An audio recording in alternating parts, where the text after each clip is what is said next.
even if there is none, someone will make So, something. Artak, I'm sorry to cut you off, but guys, we are live for our second live stream, our Cryptocopia live stream of the year, our second live stream ever.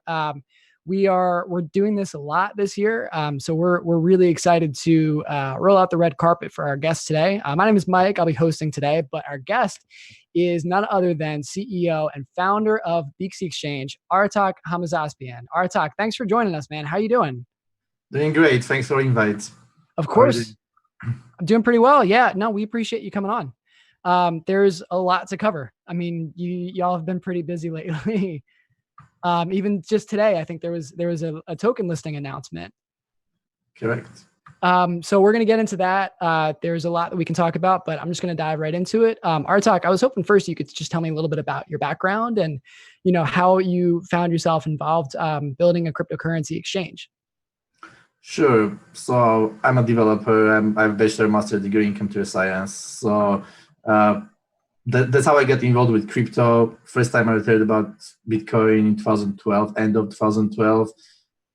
So it's me and my best friends were opening our first startup, and we're looking for a project to work on. And like each of us made a list of like a 5 to 10 things what we wanna pick, and like he had a Bitcoin in that list. We didn't know anything about it, so we passed on it. So probably the worst decision in my life.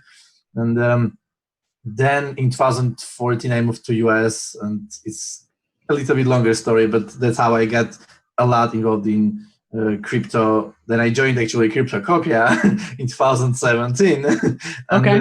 and actually, to be honest, Cryptocopia was like a thing that why we started Beaxy, because it was a lot of people at that time, like 1,000 probably very active members, and like they were like complaining every day about exchanges because crypto was going up, so it was a lot of volume, a lot of hype, and they were like not sustainable exchanges, and everyone complained about them. There was no Binance yet, so I think Binance is doing pretty well to compare to others.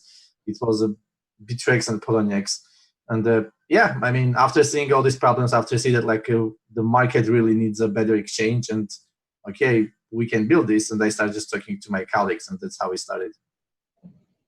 But it kind of grew out of Cryptocopia. That's pretty wild to hear. That's exactly. I mean, I have a lot of team members actually, like I found from Cryptocopia, because that was the biggest community I was using myself.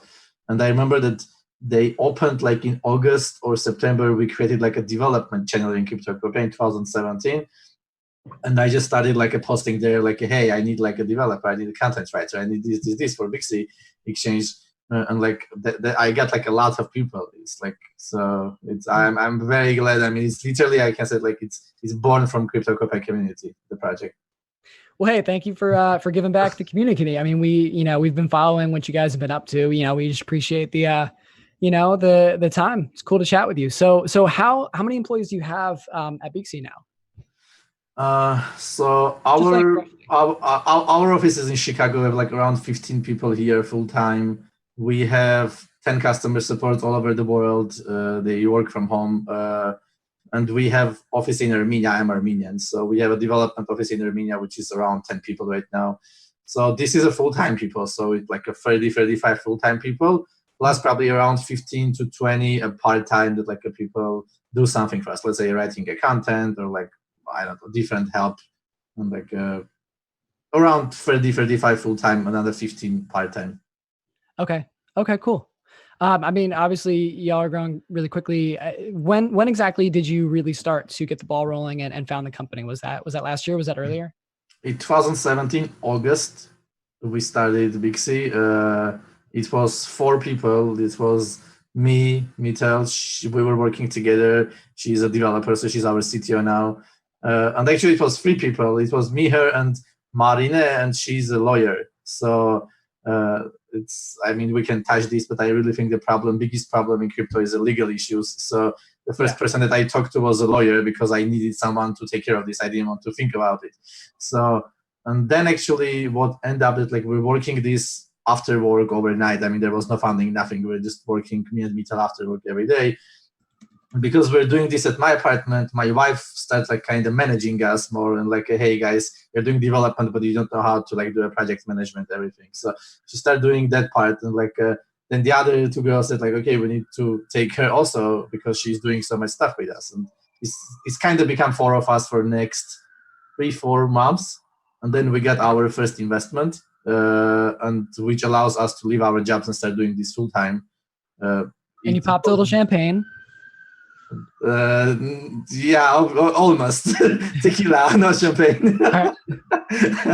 So yeah, and it was like 2018 January 12th. I remember like very good. The day we got like a almost $500,000, $400,000 investment, which was completely fine for us to just have a backup plan and leave our jobs and to just like have a daily expenses so we can do this full time. And then we just start growing. And I mean, we have big team, but like most of the people get paid in Beaxy token. We don't spend cash that much, I would say. It's like, so just recently, maybe like 3-4 months ago, we started hiring a lot of full-time developers because of kind of getting closer to launch date, adding more stuff to work and whatever. So we need more developers. I think it's harder to find a developer exactly what we need, we're looking for. And like also from crypto community, that's why we start hiring out of crypto. Like if person is out of crypto, they don't kind of agree to get paid in crypto that much. So we started paying in cash. But like even right now, most of our employees getting paid in token. So it's okay. Yeah, super interesting. So you mentioned the launch date, and so I want to talk about that, but I also want to get into some of what you just said a little bit later down the road. But so for right now, as I understand it, you guys are slowly like you're launching the platform in stages. It's available for trading for community members like in the Beaxy Discord, and that's going to be rolled out over the next month. Is that right? Yes. Okay. So the thing is, we're going to launch end of the month, so January 31st, we'll go live with our beta. It's going to be a paper trading. So whenever you register, you will get a dummy money. You don't need to deposit or withdraw anything. You will be getting like a 1 BTC, 1,000 BTC on your account. Okay. So this is kind of testing. So the thing that we are trying to do everything like a correct and transparent. And to do this kind of project, you need like a professional audit company to do your security audit. And they need our beta to be live to do this. So it's coming to a timing because they need like 6 to 8 weeks to do this. And we don't want to kind of say, okay, we are going to go live in 6-8 weeks. So we decided to open this to our community members, but it's not a real money. So if we have some kind of bug that like our security audit will find, we'll fix it. But we want our community to see what they are waiting for. So they can get used to it literally, because we have a lot of features which are very unique to compare to any other exchange. So they will know this, and we'll open to everyone actually after maybe like a month or something. And we hope to go live in beginning mid-March. This is the plan. Got it. That's when beginning mid-March is when you would go live open for everybody in the world. Exactly. And you can already deposit money and like do real trading, not like a kind of dummy money or something. Right now it will be like more of a game. You can go trade, you can see how it works. This is the plan. Got it. And so just so I understand, so is this, it's a spot exchange? Are you offering shorts, derivatives, none of that, just spot? So we started as a spot exchange. Again, we're trying to do everything correctly. So to do derivatives, margin trading, you need a license. So it's again legal issue. We don't want to do like any other exchange like BitMEX or whoever. It's like you register, use VPN to trade. It's not our case. You must pass a KYC in our case. And like if I'm going to close US market for futures, I don't want to do it because we are kind of team is in US right now. So we target US and Europe. I don't want to close half of my target because of the licensing. So we'll do the licensing and we'll make it later. But right now it will be just a spot exchange. Got it.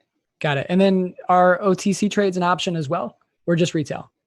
So we target retail on day one. That's what we target. But we have a fully enhanced broker dealerage account, I would say, which is like you can get like your master account, you can have sub accounts, you can have different people, different users, different username passwords to the same account. You can so it's good for the hedge funds and like institutions to trade.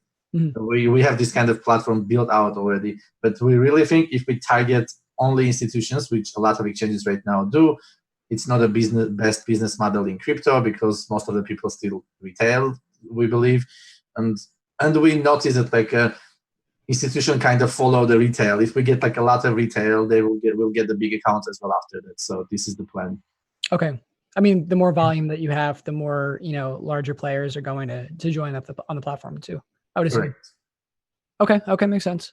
All right. Well, you had mentioned a few minutes ago the customer support, which I personally think is a game changer. You were talking about the 2017 like early bull run days when like I remember personally at least like trying to get in touch with people at Kraken and Polo, and it was miserable trying to get in touch with somebody and even get a question answered, much less get funds freed from your account. So you guys are saying you're going to offer 24/7 customer support. You have teams you just mentioned around the world.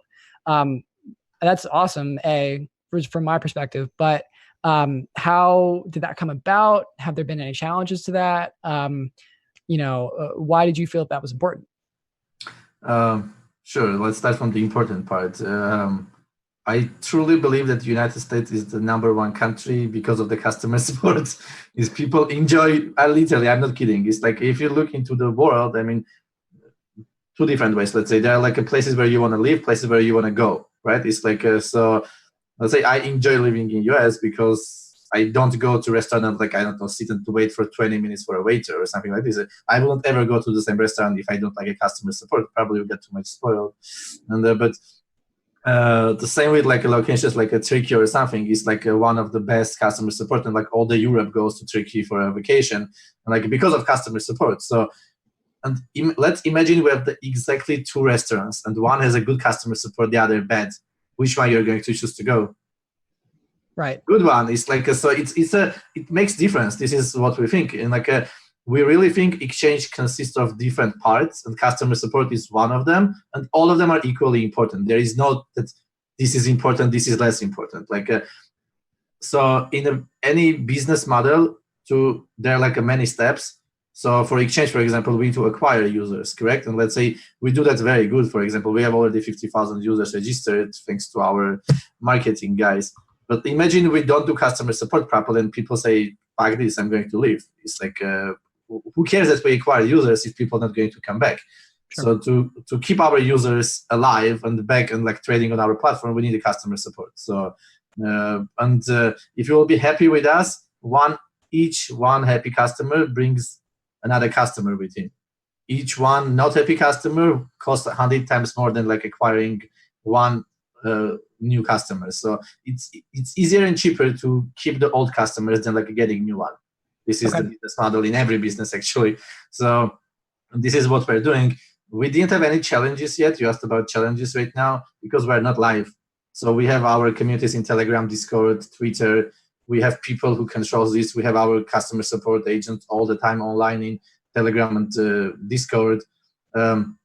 We have people in Australia, Norway, all over the Europe, each time zone in the US. So we always have at least one or two people online in any channel that you can think of with Beaxy. So every time and I mean, these channels, I mean, in Telegram especially, they put so much spam. So our guys like clean that all the time. Discord is kind of much cleaner because we do kind of verification before allowing people to join our Discord community. But people ask questions, so they answer the questions. And we have a customer support portal. We use Zendesk, which is Uber use it, for example. It's the #1 platform for customer support ticketing.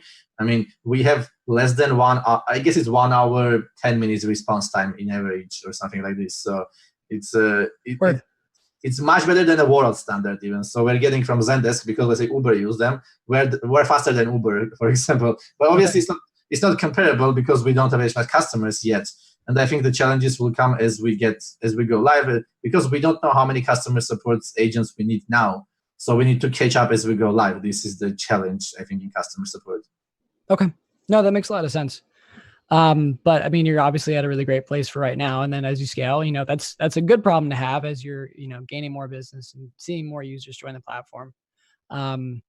Well, let's see, what else did I want to chat about Saturday? How about we shout out your, for anybody in the Chicago area, Beaxy is going to be having their launch party. Is that right, on Saturday? Correct. And where is that in Chicago? It's at a club? It's going to be in River North. It's a Battle Blunt venue. It's from 6 to 9. I believe it's already booked fully. Unfortunately, if someone want to join, I mean, you can contact us guys directly. And so we are co-hosting this with Black Party project, their ticketing project. So if anyone wants to come, they need to download the Black Party and register and get a ticket from the application. Yeah, so this is kind of celebration of our 18 months of hard work, and we have a lot of other projects supporting us here. So we are.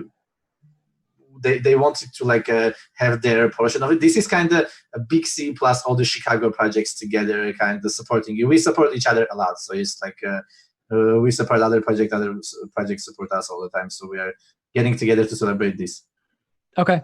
Yeah. I mean, right in Chicago, like you've a lot, right there as far as the perception that I have of the fintech and crypto scene in Chicago. But then you also have a lot of the legacy institutions too. Speaking of, I wanted to ask you about, I think it was on your white paper or your website. I can't remember where exactly. But there was a mention of experts at CME, Chicago Mercantile Group Exchange, and some crypto hedge funds actually testing out your guys' infrastructure and your platform. I was just wondering if you could tell me about that a little bit and like what their feedback was, how they enjoyed using Beaxy. Yeah, so I mean, we have a lot of friends in Chicago. As you said, Chicago is it's a fintech hub. It has a lot of exchanges like a CBOE, CME, and many more. And we have a lot of friends from there. So during the building the exchange, we talk to all these kind of people. And like they don't only even test it. They literally were part of making a decision how to build it. So for example, building the APIs, we're using a CME's documentation how the API should be. So all this kind of stuff. So yeah, they're happy because we literally build whatever they ask. We're a very open book. I mean, it's like I clearly remember as of today that like how we got this one feature that we added from Cryptocopia chat. I was reading and like one do this, like I don't remember even who was that. It's like why these exchanges don't support more than one wallet on exchange. And like I said, I just DM'd him like this doesn't make sense. Can you explain me why you need this? Like yeah, here the reason. And we implement it. So the same happening with these guys. I mean, they just come and say, hey, I really think this is not good or this is better. Can you add this part? So and we edit all whatever they want. So they are very happy. Again, I mean, these people are going to be the first one who will see our beta fully launched, and they will be testing, and then we'll open up to more people. And so we appreciate. We don't think that we know everything, and we appreciate people with more experience, and we want to build something that they like. Okay. Yeah. I mean, that's refreshing to hear. Because then you get that virtuous cycle too of, you're addressing problems that the users have, and then there are more users joining the platform, and then you have more people to ask their feedback and say, hey, oh, we didn't realize this was even a problem for this type of user, but we can build this out.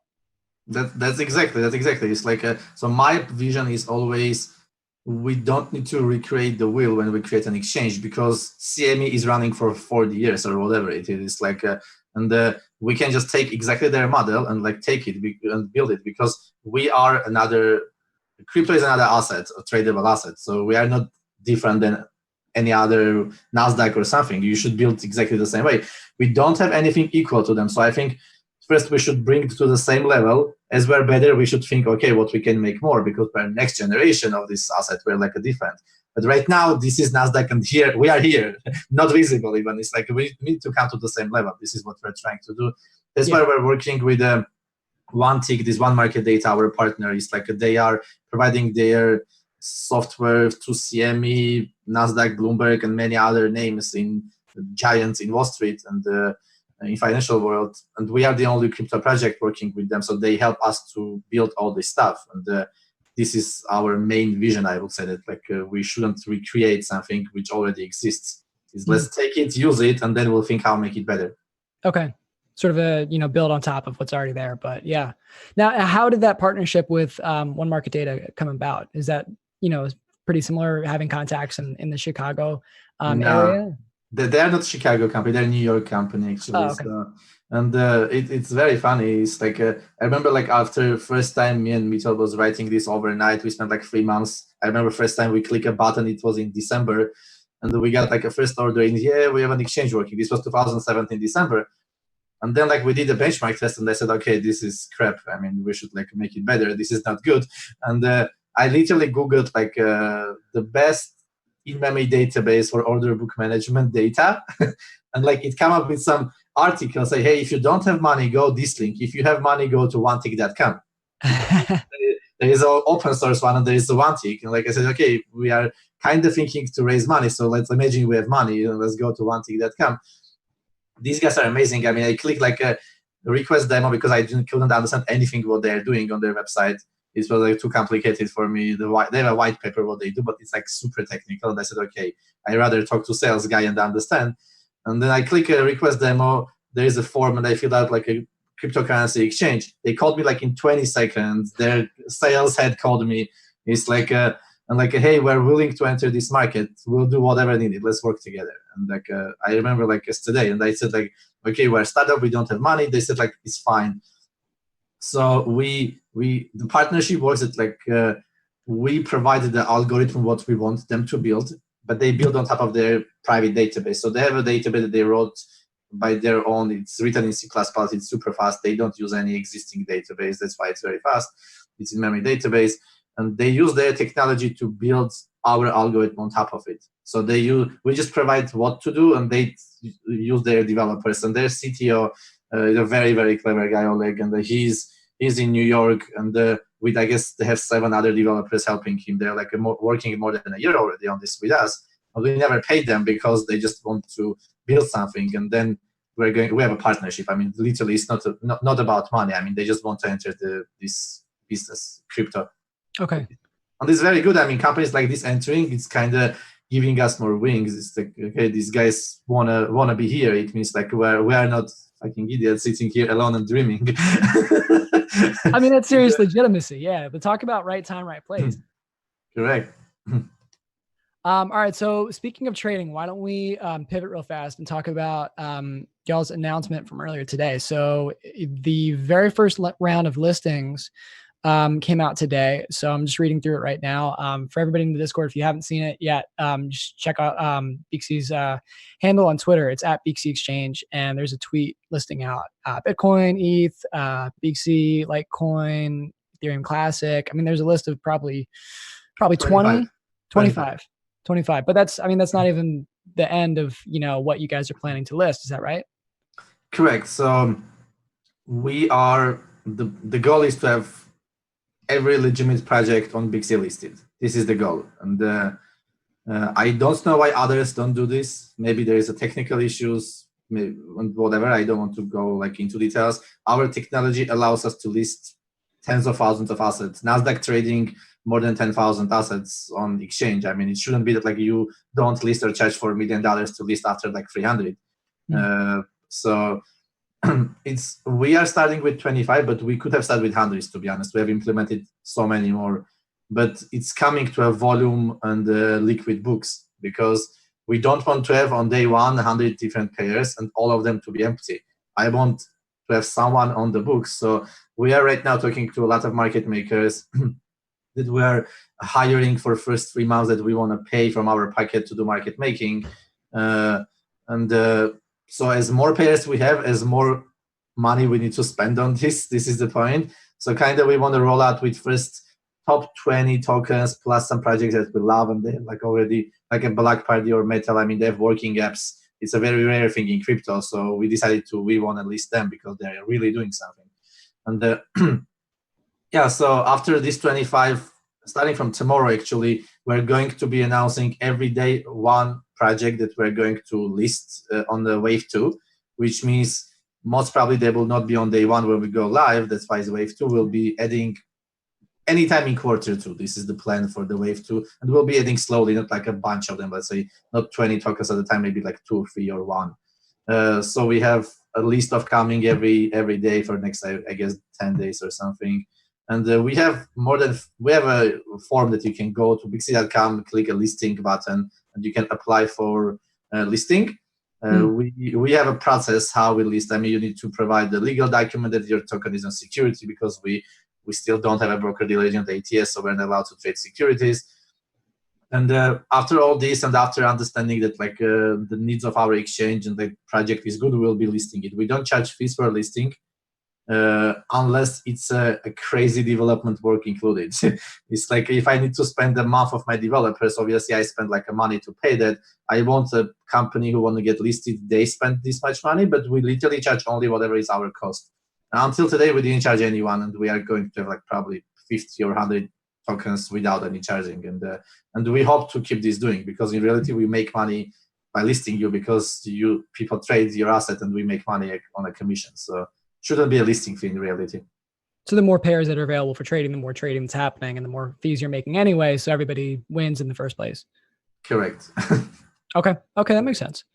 So, I mean, you already spoke about it a little bit. You mentioned the legal statement that your token isn't a security, but I was hoping if you could just talk a little bit about the framework for what you consider when a new token is getting listed. Obviously, it's not a listing fee, but what else are you generally looking at? Sure. So we are looking in which stage is the company. Let's say, are they pre-ICO? They're raising money even? Is it like a I don't know, mineable token, or they're like just Ethereum or some neo asset or something? Mm-hmm.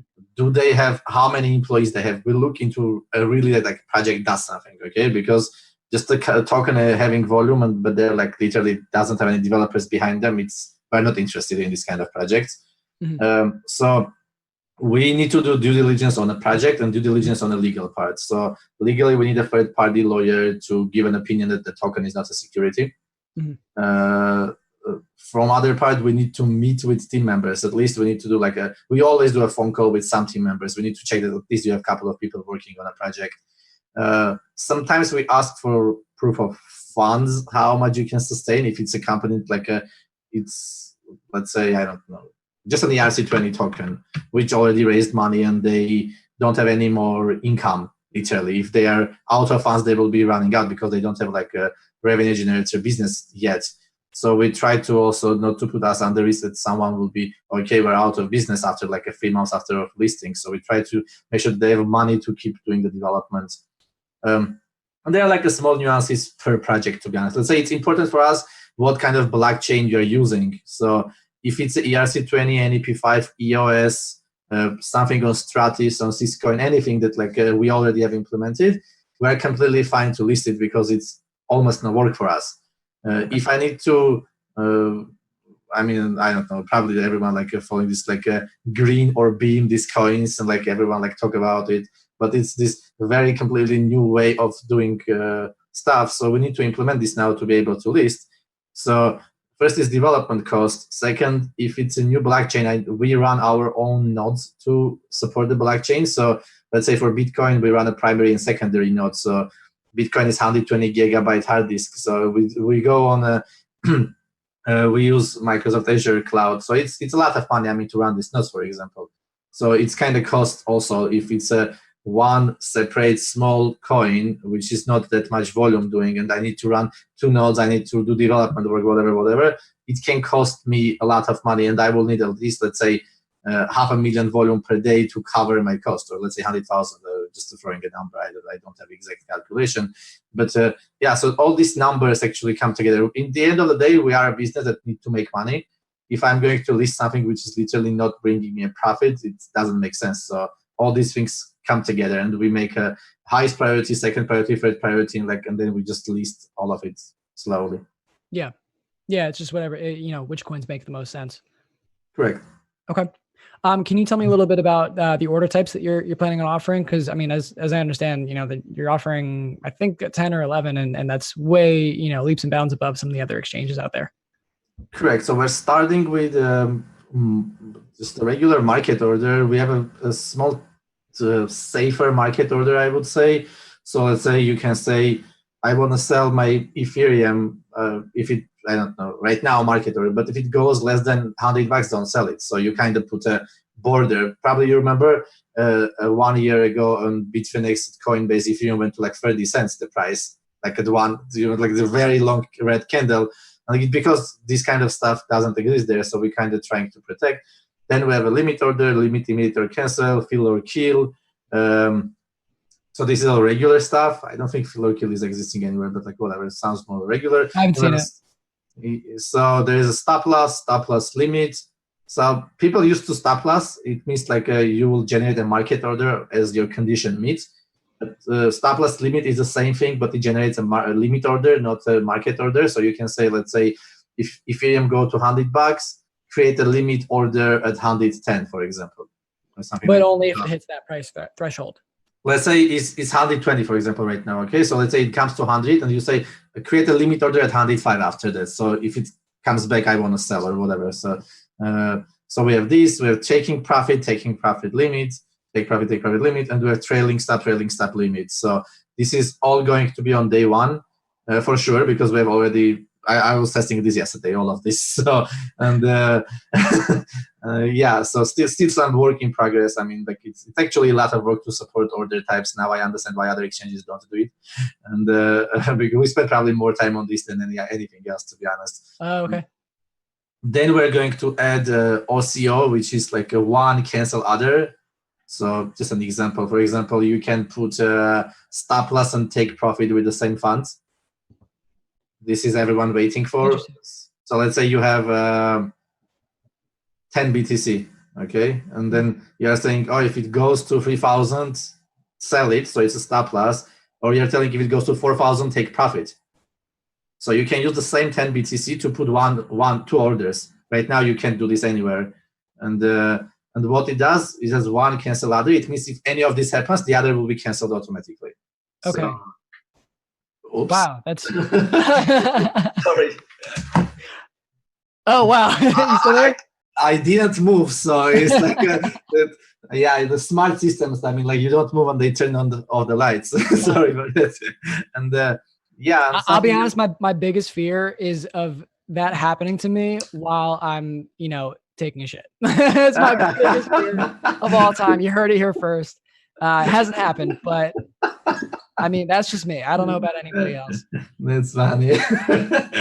Yeah, I think I'll start afraid of that right now because I never thought about it. All right, sorry. Yeah, it's good. So anyway, it's like so another order is going to be OSO 1 cent other. So let's say you're telling buy Bitcoin at $3,000. If this happens, put a sell order at 4, for example. So and many these kind of order types. It's like if you can literally Google like order types Wikipedia and just open the page, we are going to have all of it, whatever exists there. Like this is the most used order types. There are more actually in the world, but these are like the most common ones that you can see on the Wikipedia page. And each exchange creates their own order types. Actually, this is weird. You can actually find like a CME order types which are different than any other exchange using. So, but I think we'll go with the standard, then we'll see. I mean, what extra people will need. Awesome. Well, thank you for answering a ton of my questions. So we're actually going to turn it over to the community now. So everybody who's listening, if you still have some questions, we have plenty of time. Just make sure you post up in the AMA thread. We're watching Scraping Your Questions, and we're going to start asking what you want to hear. So this first one's coming from Wooturds of Delta. She, I'm not really sure. I hope I'm pronouncing that, by the way, but they're asking about your trading engine. So on your white paper on your website, it says that your trading engine is benchmarking at 250,000 TPS per pair. And it's up to 10 times faster than a lot of the exchanges out there. Seen some comparisons with New York Stock Exchange and their trading speed. So they're a developer, and they were asking some more, technical questions. They were wondering how you achieve that speed, and first how it scales automatically based on the trading pairs. Sure. Thanks for the question. I actually talked to him before, like he asked me this question, but like it's a good question to speak like so everyone can have an idea. So we achieved this speed with the partnership with One Market Data. It's not that we didn't deliver this in-house. This is delivered by this technology was created with like One Market Data, one tech company like 20 years ago. And this is why I partnered with them, because when I first time see them, they didn't have anything matching engine related. They just had a database and analytical tool. And they showed me that like how it works, and I see the crazy throughput. I said, okay, I don't care what you guys do. I just need this throughput. And they said, yeah, sure, we can build on whatever you want. So it's written in C++, their database. They have one tick is written in C++. Their benchmark test, they have their own benchmark test. So in how it works, it just takes, imagine you submit orders. So they just generate like 100,000, a million order per second. And they see like how much matching engine will be doing it. So the latest numbers were even, to be honest, higher, but like it's all coming to, how to explain. So there's a latency and throughput idea in matching engine. So it's impossible to make both of them good. So you kind of say, I want a higher throughput. It's fine that latency is not that good, and vice versa. So how it works right now for us, so latency is going to be much better when it's like not that much volume, but up to 250,000 transactions per second, we are fine with latency. After that, it starts becoming kind of bigger and bigger because the queue of the new coming orders will be sitting there because our matching engine can produce 250,000 per pair. And imagine you push 300,000, so it will be leftovers in the queue all the time. I'm not sure how technical it was and if it's understandable, but that's how it works. And and I guess Nick, he had something else, right? What was the last part? Let's see. We hit the benchmark. Oh, about trading pairs. Yeah. So what is trading pair? So in reality, there are two bottlenecks in crypto exchanges. So every exchange that I ever read the documentation of, let's say Binance, KuCoin, or anything else, is like all their documentation says like our matching engine per exchange doing this much volume. Let's say 1.2 million transactions, right? I think it's Binance was doing 1.2 according to their documentation. So this is not a correct way to put. This is what I'm trying to say, because a bottleneck is always coming from a trading pair. So I'll just give an example. So if I have 1,000 pairs, each of them doing 1,000 transactions, it's coming to 1 million, right? So in our case, we can easily do this. But if I'll have one pair, let's say it's USD, BTC, and we push 1 million transactions to this one, it will not sustain. So in reality, the bottleneck is always per trading pair. So as I try to explain to not technical people, imagine you have a swimming pool and you have a hose that water comes in and another pipe that water goes out, right? So let's say, and if your pipe, you have always imagine one pipe goes out the water. You can't have more than one pipe. So if your pipe which water goes out is smaller than the hose which puts more water, your swimming pool will be full and like water goes out. So this is what's happening with the BitMEX when they can't take in more orders. They're like this system overload errors. Yeah, they get the same thing in Binance. Binance just crashed, and the Coinbase, everything crashed in 2017. Nothing was working. And so this is because of this thing. And because one pair does this, not like all of them combined. So if you have like 1,000 pairs, each of them doing a small volume, you'll be completely fine. But if you combine all of this into one, your exchange will not work, because your algorithm exchange, one pair always work on one thread, which is one pipe. But this is becoming too technical, but probably technical people will understand what I mean. I mean, I think I understand it with the metaphor, though. If you have one pool with one pipe and, you're filling that by one spigot, that versus what you guys are doing, which, correct me if I'm wrong, but you're taking all that water and you're separating it into a ton of different buckets, and those buckets all have their own, throughput. Correct. So it's like a BTC Beaxy will be one pool, BTC dollar will be other pool, and like so a lot of pools. And let's say all of this combined, if we put all these holders into one, it will crash. I mean, water will go out. But if I put each out in each one separately, it will be like kind of working perfectly fine. So one tick has a way that how they you can use one huge machine. Let's say we are hosting our exchange on like a 6428 core machine. It's insane, like a terabyte of RAM and this kind of like a very like the strong computers. But what they do, they have the one tick software can divide this into partitions. So in reality, let's say we have a partition which is only for BTC USD, then partition for BTC Beaxy. So we kind of software creates these pools that I will just explain. Got it. Okay. Yeah. Thank you for the layperson too. I appreciate the explanation. All right. So next up, Snores is asking for, they want to know about the incentives for projects to list on Beaxy. I know we talked about some of what you're considering when projects are interested, but what are the incentives for a project? They're most interested in hearing about market making and any other type of incentives for projects to list. And they understand that, with any other exchange, or especially with any exchange, volume is the key thing here. Sure. Okay, let's think from a perspective of company, a coin, okay? Not like or a token, not from exchange, because it's very different. So in reality, cryptocurrencies, everything is open source. So I don't need to ask as an exchange anyone to list them. So let's say I don't need to go and ask Ethereum, or like, let's say, Ethereum is kind of, there is no company even let's say we take a Black Party, okay, they're our friends, bring example on them. So I don't need to go to Black Party and ask them, can I list your token? Because every exchange can just take a Bucks token and list them. So from token perspective, why you wouldn't want your token to be on a new exchange? It's even if they don't know volume, it's kind of more exposure for you because our users have access to your token. So we don't charge for a listing, so there is no cost for the exchange to do work or like to spend money to be listed on our exchange. From market makers perspective, I talked about this already. We are talking to one of couple of biggest market makers in the world, like in crypto and out of crypto, like who are doing actually crypto market making right now. We're willing to spend money from our pocket for like a first 3 months support. So market makers will come to our platform. That's why we're starting with 25%, not starting with 100, because we need to pay for market maker for each payer. We want to support by ourselves the normal liquid books. I don't want to go and like see the empty book on my exchange, obviously. So we're spending money on this. So we can touch here a little bit what we think after what's going to happen after 3 months, because I always say first 3 months. Why? Because we have a very unique fee structure. So we are the only crypto spot exchange which is paying a rebate to a market maker. So only BitMEX in right now, which is a futures exchange, not a spot exchange.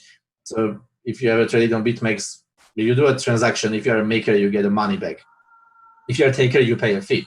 So this is a rebate, and this is what we do. I don't know any market maker, and I talked to probably at least 100 in the last like 3-4 months, and like they all do market making on BitMEX for free because they get rebates. This is what we're trying to incentivize market makers. You can come, you do market making on our exchange. You will make money by just trading, and this is open to everyone, not only market maker. Let's say you, Mike, can come and just put a limit order, sitting, resting limit order, and you'll be market maker, and you'll just make money after it got executed. So this is how we incentivize to have more volume. Practice shows this is completely fine working. BitMEX doing a $4 billion volume to compare to Binance, which is doing less than $1 billion every day. So it's like I think this model works perfectly fine, and we inherited that model from them, and like. And this is overall how we build exchange. We try to look into a market, what every exchange is doing good, and we combine all this in one. I think it's a way to go right now. Okay.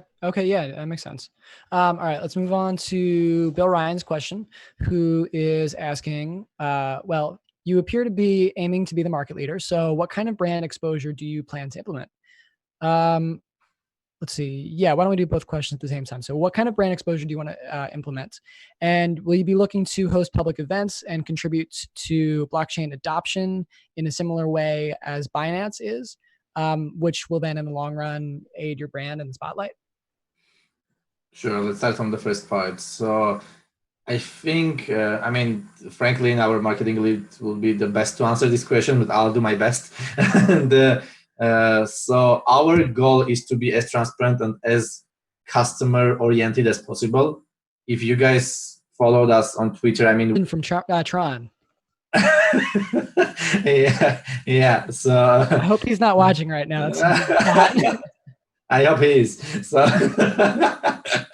so no, but my point is like we're not trying to create hype from nothing. I mean, we are literally doing a work and coming saying we did this. We're doing right now so many things simultaneously. We never talk about something which is not like 100% done deal, because it's crypto. I mean, like tomorrow can someone come and say, oh, I don't want to do this because whatever, because Bitcoin went from $6,000 to $3,000, which happened to us already in a couple of cases, and like a 100% deal become like 0% deal because people just didn't like the Bitcoin movement. Anyway, so this is the brand that we're trying to create. We're trying to create this customer-centric, very transparent exchange brand, and we are trying to be a friendly company, not like this. We're trying to be professional, but also like a part of a community at the same time. So I mean, you can see, I mean, our Twitter account, like tweets whatever is wanted, like as a guy from Twitter. We don't like tweet only announcement, and that's it. It's like we're trying to be one of you guys. And yeah, and the second one about events as Binance is doing. again, I mean, I really think Binance is doing a tremendous job. I respect CZ, I respect Binance. I mean, they're like a super good company, I think, right now to compare to anything else in crypto. Coinbase and Binance probably like the best companies that I would say exist. That like the big ones. I mean, there are like a lot of small good companies. So we are planning to do a lot of events all over the whole world. Right now, we are very, very busy finishing the project. It doesn't make sense to spend money and time, I mean, to go to, I don't know, Europe and start doing events or something like this. Right now, each cent that we raised goes to development and the marketing, user acquisition. We don't have spare the amount of money to spend on something not necessary at this moment, but we already have plans. We have a huge community in Turkey, for example, and we have a huge community in the Vietnam. So it's like we're thinking we want to go do meetups all over these places, from Asia to the whole Europe, and like in the US we're here. I mean, we did like a couple of conferences. We did like a big conference in Chicago, Voice of Blockchain. We're like one of the sponsors. We're the biggest booth, and like whatever we did after parties. We are doing all the time something in US, but like it's kind of a lot of time and money consuming for this moment to go to Europe. But we have everything on the roadmap to do. Okay. No, that makes a lot of sense. Well, listen, everybody, keep it up. You know, these are really great questions so far. We do have a handful of others that I'm going to ask, but yeah, you know, keep it coming. Post in the AMA thread and let us know what you want to hear from our talk. The next one is coming from Decentral Kai. They're wondering if you could briefly speak on the state of decentralized exchanges. Sure. So I like the idea. I mean, but it's a pink dream, to be honest. It's like I think decentralized exchanges, I don't want to be very skeptical here, but I'll just tell what I think.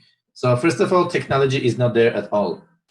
So when we started Beaxy, we spent like a lot of time initially to think, do we want to have decentralized or decentralized? Because in the end of the day, I mean, we're all in blockchain business. We love decentralization. So like as much possible, but there are businesses that you shouldn't do decentralized. So I think exchange can be decentralized, but it's not there yet. So there is no blockchain which is doing a lot of transactions. So we just like compare our throughput. Okay, we're doing like hundreds of thousands of transactions. The fastest blockchain, I think, doing like a 3,000-4,000. I mean, there are like small new companies coming up telling we're doing 1 million transactions, but I mean, we know, I mean, they just marketed these raised like $50 million, but then ending up doing 3,000 transactions or something like this. So we need like a blockchain which supports hundreds of thousands of transactions per second to be able to run a code on that blockchain, which will be running a DEX. So first, technology not there. Second, if you want a DEX, it means, let's bring an example. Let's say Ethereum. We build a DEX on Ethereum, okay? So Ether Delta or whatever, we have many other IDEX. Now, if you want to do buy something against Bitcoin or something, we should do these swaps. So which is a very, very not done technology. Again, it's like a lot of people try to do it, and like I like this altcoin.io. It's like altcoinexchange.com, I guess. It's like they're doing a tremendous job. I subscribe to their news, but they didn't release. I mean, themselves telling that like we created this swap idea, we created all of this, but it's expensive and it's slow. So this is the situation right now with DEXs. But let's imagine that tomorrow we wake up and we get all this technology figured out. I think we're going to face a legal issue here. So because let's just think, I mean, what is that? Like a lot of countries prohibit using a torrent. What is torrent? I just download stuff. I mean, it's not nothing related. I can't kill people with using a torrent, right? But I can sponsor terrorism using a cryptocurrency because it's a money. So it's coming to anti-money laundering legal issues, because if you can have a DEX and it's all anonymous, a government is going to go after these DEXs and make them illegal. I really think it's going to be illegal, because if you can't do AML and KYC check on the exchange, the government is not going to approve that ever, and then it's just going to come and close your exchange. If it's a DEX, they're going to try to make it illegal. In Germany, using a torrent is illegal. First time you get a fee, second time you go to jail. So in US, I mean, if you use a torrent, you just get your internet suspended, and you need to sign a document that I'm not going to use it again, so they will enable your internet. I mean, you can do it as many times as you want, but it's kind of, they even try to close torrent, which is not a problem. You just legally, there is no problem there. And in the end of the day, I mean, people complain right now that like we want to have a fiat pair. How you're going to have a fiat pair on the DEX? I just don't get it. You can have a crypto to crypto on the best case in DEX, but it's impossible to have a fiat. So you will not have a customer support. You will not have a lot of stuff. So I really think even if we have like the best DEXs, centralized exchange is going to be always a king. I mean, I don't see this is going to be changed, at least like in the next 5 to 10 years. We are willing to have a decentralized exchange. Our goal is we want to build centralized exchange, have a big community, have a good exchange. And as it's come to that, like a technology and legal somehow work out, we can just convert this to a DEX. But with already existing like millions of users, this is our vision. But I really believe, I don't see when this is going to happen. I want to support this from a technological perspective. I don't know how to support from legal. We are going to have Beaxy is going to have a research labs. We're going to have developers who are going to be just sitting and doing research how to create a better, faster blockchain and atomic swaps and everything, which can be bringing to a better DEX. But we can't do more than that as a company, I think, at this moment. Okay. Thank you. Yeah, thank you for going into how you guys are looking at it, but how you personally see DEXs right now. I mean, it's a whole complicated rabbit hole to go down. Exciting, but yeah, I mean, there is some definite challenges to it. All right, so we have just under 10 minutes left, a few questions left that I want to run by you. The next one is from Mark B. Fourth. I don't know if that's a Star Wars reference or not, but I like it. Either way. All right. Mark B. Fourth is wondering, hey team, what are your rollout plans and schedules for the Beaxy API? Sure. So APIs are going to be ready before launch. The documentation will be ready, everything. But me being like, this is not first startup that I'm doing in my life, you never want to roll out 100% on day one. So the API keys will be available only for chosen people. You can't create your own API key on day one. It will not be accessible for every user. So let's say if you're watching us and you're doing, I don't know, API trading right now, you just contact our customer support. We'll add you to a list of people who wants to get API key, and we will generate it for you and we'll give it to you. But I think a publicly rollout will be available maybe like in 45, 60 days after we go live. We want to make sure that like in reality, as many benchmark tests you want to do, as many testing you want to do, you need a real testing. You need real people to do that. So I don't want to have hundreds of thousands of I don't know, transactions per second on first couple of months. It's a good problem to have, but we're trying to avoid it and like have mostly like a manual trading for first month. So it's going to be not no fees for first month. People can come and trade and see how it's working. And after that first month, we'll open the APIs to everyone. So APIs to get information is going to be open from day one, but APIs to push the new orders is going to be closed for first month or so.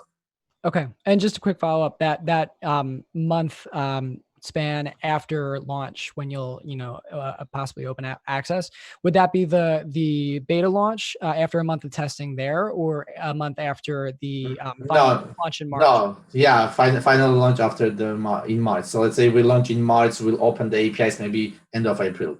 I can't exactly say. It depends how it goes. Literally, it's like we have it ready. It's like more of when we want to open this to a public. Got it. All right. Virtual John is asking. I don't know if you guys are familiar, but Virtual John is wondering how you guys decide on what coins to list. I know we covered that a little bit. We were talking about the announcement from today, but yeah, if you could elaborate a little bit. Sure. So first day listing was mainly that we went over the list of highest volume tradable assets, coins, tokens, and we decided to list 15, 20 of them. Plus, we decided to list a couple of projects that support us, and they have already working product like a Metal and Bugs, as I said, and a couple of more.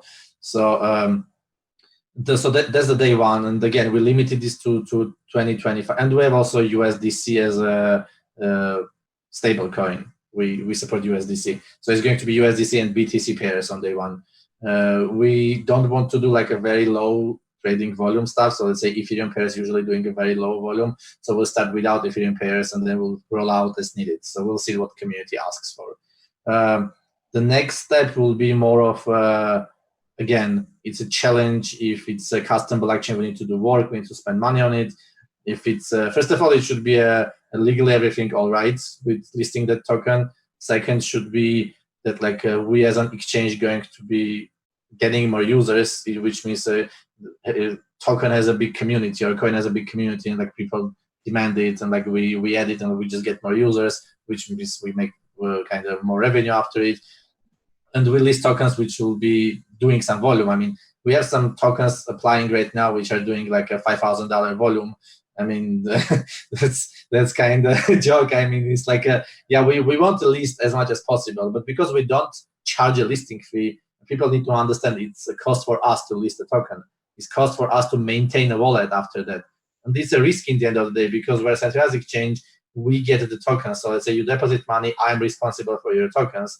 I mean, recently Cryptopia got hacked. I mean, none of us wants to be in this situation, obviously, right? So, and that's why we have a security measures. I'm wondering why no one asked this question actually.